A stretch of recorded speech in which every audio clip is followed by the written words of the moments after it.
মাত্র ৬ মাসেই ছাঁটাই হামজা চৌধুরীদের কোচ।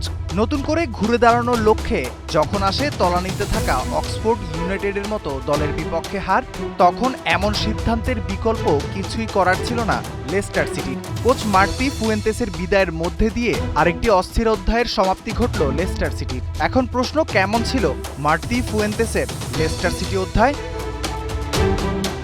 তার অধীনে ইএফএল চ্যাম্পিয়নশিপে ২৯ ম্যাচে লেস্টার জিতেছে মাত্র ১০টি ম্যাচ। জয়ের চেয়ে হারের সংখ্যাই বেশি মার্তি।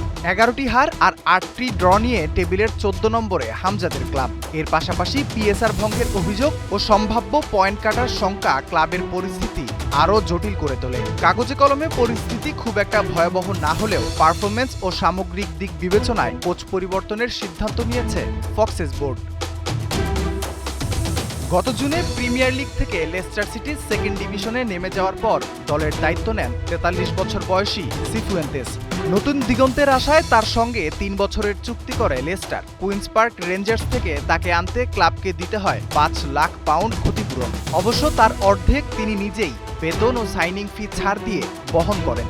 দীর্ঘমেয়াদী প্রকল্প বাস্তবায়নের স্বপ্ন নিয়ে হামজাদের কাছে এলেও ফলাফল সেই প্রত্যাশা পূরণ করতে পারেনি। আর্থিক সংকটের মধ্যে দল গুছিয়ে নেয়ার চেষ্টা করলেও ধারাবাহিকতা ফেরাতে ব্যর্থ হন সিফুয়েন্তেস। বিদায়ে কৃতজ্ঞতা জানালেও লেস্টার সিটির সামনে আবারও সেই প্রশ্ন, নতুন কোচ কি পারবেন অনিশ্চয়তার এই অধ্যায় পেরিয়ে ক্লাবকে সঠিক পথে ফেরাতে? রাফিউল ইসলাম রাতুল, একাত্তর।